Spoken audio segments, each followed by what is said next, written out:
یہ اقرار کرنے سے تاثر، یعنی اقرار نہیں کر رہا ہے کہ یہ حدیث صحیح ہے، کیونکہ اس کا مذہب کے خلاف ہے، اس لیے یہ روایت کو صحیح تسلیم نہیں کر رہے. اس کا یہی روگ ہے، اس کا یہی مرضی، یعنی اس کا روگ ہے کہ جب صحیح حدیث آ جائے تو اس قبول نہیں کرتے اپنے مذہب کے خلاف کے لیے. تو یہ مقلد ہے، مقلد کے لیے اس کی امام قولی حجت ہے، اس لیے حدیث اس کے نزدیک حجت نہیں ہے. دوسری بات یہ ہے کہ انہوں نے کہا کہ ابن حبان کی بات متساہل ہے ترمذی. ارے کب متساہل ہے وہ؟ جب ان کا منفرد ہو توثیق و تجزیہ میں. امام ابن حجر اسقلانی، امام تمہارا گھر کے عالم ذیلی حنفی، ان کا نسبۃ الرایہ کتاب بھی دیکھ لو. منفرد، اس کی جو منفرد ہوتی ہے، منفرد تحسین ہوتی ہے، وہ قول نہیں ہوتی. اور ابن خزیمہ رحمہ اللہ نے اس حدیث کو صحیح کرا. امام بخاری، ارے وہ تو تم نہیں مان رہے ہو نا، اور تم کہہ رہے ہو کہ جو تم دعویٰ کر رہے ابن حزم سے، وہ کیوں نہیں نقل کیا بعض لوگوں نے، بعض عالم نے، بعض محدثین نے، کیا نہیں جانتے تھے اس قول کے بارے میں؟ اگر امام ابن حزم سے ثابت ہوتا یہ قول تو صرف بہت دن بعد، بہت سو سال بعد کیوں ترجمان حنفی جو اس کا جنم ہوتا ہے وہ رو پیش کرتا ہے، اس کے پہلے چلا گیا بہت سے عالم، جیسا کہ ابن عبد البار رحمہ اللہ ہو گیا، امام بیہقی رحمہ اللہ ہو گیا، ایسے خطیب بغدادی ہو گیا، ایسے بہت سے عالم ہو گیا، محدث ہو گیا جنہوں نے قول کا نقل نہیں کیا اور انہوں نے نقل کر دیا. کیا بات کر رہے ہو بھائی؟ کیا سے کیا کر رہے ہو؟ اور تم نے کہا کہ یہ حدیث، دوسرا حدیث پیش کرو. بھائی تمہارے پاس کوئی ایسی حدیث ہے جو رفع الیدین نہ کرنے سے ثابت ہے تو تم پیش کرو. ہم نے پیش کر دیا رفع الیدین کرنے کی حدیث، اور دوسری حدیث میں تم کو پیش کرتا ہوں. رکو ایک منٹ میں پیش کر دوں گا انشاءاللہ. میں اہل حدیث کا بیٹا ہوں اور میں دلیل پہ بات کرتا ہوں. سنو. عن ابی کلابہ انہ رأى مالک بن حویرث اذا صلى كبر ثم رفع يديه واذا اراد ان يركع رفع يديه واذا رفع راسه من الركوع رفع يديه. وحدث ان رسول اللہ صلی اللہ علیہ وسلم کان یفعل هكذا. ابو کلابہ تابعی فرماتے ہیں کہ سیدنا مالک بن حویرث جب نماز پڑھتے تو تکبیر کے ساتھ رفع الیدین کرتے، اور جب رکوع کرتے تو رفع الیدین کرتے، اور جب رکوع سے سر اٹھتے تو رفع الیدین کرتے، اور فرمایا رسول صلی اللہ علیہ وسلم اسی طرح کرتے. صحیح بخاری کی حدیث نمبر اس کا ہے 737.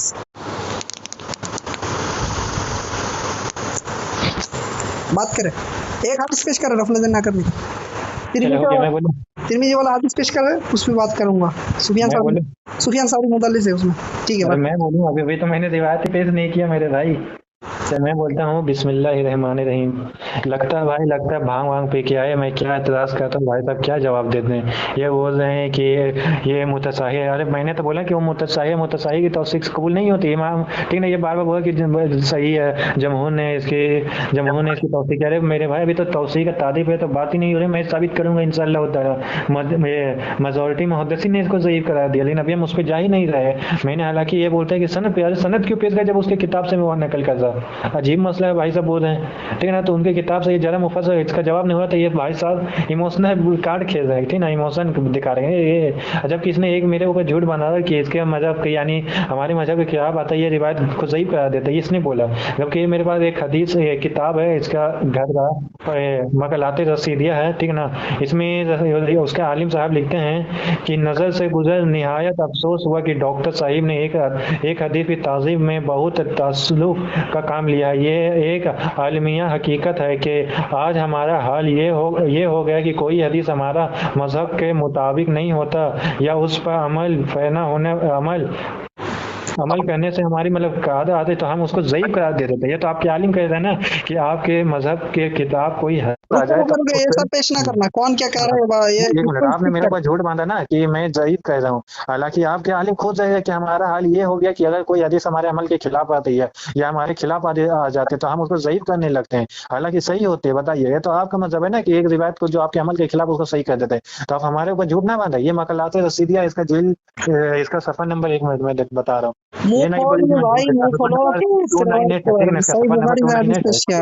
صحیح بخاری کا حدیث کا جواب. صحیح بخاری کا اس نے ایک حدیث پیش کیا مالک بن حویرث رضی اللہ تعالیٰ عنہ، جبکہ اس حدیث پیش کرنے سے پہلے بیچارے کو اپنا عمل دیکھنا چاہیے تھا. یہ حدیث پیش کر کے اپنے عمل کو ہی سنت کے خلاف ثابت کر لیا. الحمدللہ. یہ تو بولتا ہے کہ اہل حق کے سامنے آتے ہیں یا اہل باطل خود قبول کرتا ہے کہ ہم باطل کیوں ہیں، جبکہ اس میں خود یہ بات بیان کیا کہ مالک بن حویرث رضی اللہ تعالیٰ عنہ بیان کرتے ہیں کہ میں نے نبی صلی اللہ علیہ وسلم سے رکوع سے جاتے، رکوع سے اٹھتے